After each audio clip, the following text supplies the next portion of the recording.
Et donc, en fait, on est au milieu du gué.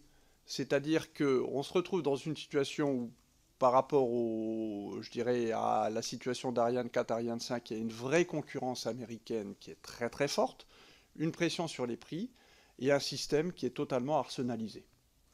Et donc, pour moi, la bonne approche eût été de dire, puisque vous avez financé X% du programme euh, Ariane 6, eh bien, votre industriel a le droit d'obtenir X% du prix, quel que soit le prix.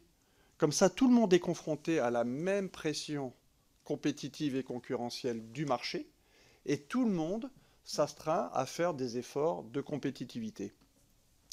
Ce principe-là, qui est un principe qu'on appelle de risk sharing en anglais, donc de partage du risque, c'est un principe qui existe dans toutes les relations partenariales dans le domaine de l'aéronautique, par exemple sur les moteurs. Nous participons nous-mêmes à des programmes de gros moteurs qui sont faits par notre partenaire General Electric, et on est sur un modèle de risk sharing, de partage du risque. Et donc ça aurait été un système sain. Mais là, on est dans un système d'arsenal. Donc aujourd'hui, ces partenaires-là, moi je les appelle les sept magnifiques, les Magnificent Seven, ce sont des entreprises qui n'ont finalement, comment dire, aucune, aucune force pour les amener à être plus compétitifs et à faire les efforts nécessaires. Donc ça, c'est une leçon à prendre pour la suite, pour le prochain. Et il faudra qu'on soit dans un système qui soit plus sain, toujours européen, parce que c'est important de conserver le niveau européen. Je pense que dans le domaine spatial, ça n'a pas de sens.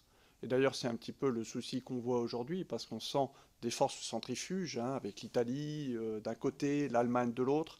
Il faut qu'on soit vigilant là-dessus. Donc nous, on plaide quand même pour maintenir cette dynamique européenne qui a quand même réussi pendant 50 ans et d'adresser ce challenge de SpaceX ensemble, mais dans un cadre qui soit plus sain de partage des risques. Merci. Toujours sur Ariane Group, le président exécutif, Monsieur Sion, a récemment déclaré qu'il sera nécessaire, je cite, de créer un modèle européen original concernant le programme qui succédera, pardon, je vais y arriver, au programme Ariane 6.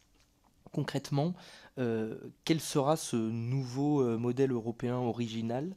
Est-ce que vous craignez la fin du monopole d'Ariane Group, notamment sur les lanceurs lourds, et que cela débouche, comme vous l'avez un peu dit, à la dispersion finalement des forces européennes, des efforts à la fois budgétaires européens, mais aussi en matière de demande européenne, qui actuellement n'est déjà pas très volumineuse et qui se retrouverait potentiellement atomisée. Question complémentaire, en comparaison à des puissances comme les États-Unis, la Chine ou la Russie, considérez-vous qu'en Europe, le secteur du spatial est suffisamment soutenu? Ce sera a priori ma dernière question sur Ariane Group. Merci. Non, ce nouveau modèle, ça rejoint un petit peu ce que je viens de vous dire. Il n'y a strictement aucune garantie pour que Ariane Group soit l'entité européenne sélectionnée pour faire la suite d'Ariane 6. Aujourd'hui, et ça a été d'ailleurs convenu, c'est dans le cadre de la conférence de Séville par les principaux pays européens, aujourd'hui, ce qui a été convenu, c'est qu'il y aurait un appel d'offres qui serait ouvert et que le meilleur gagne.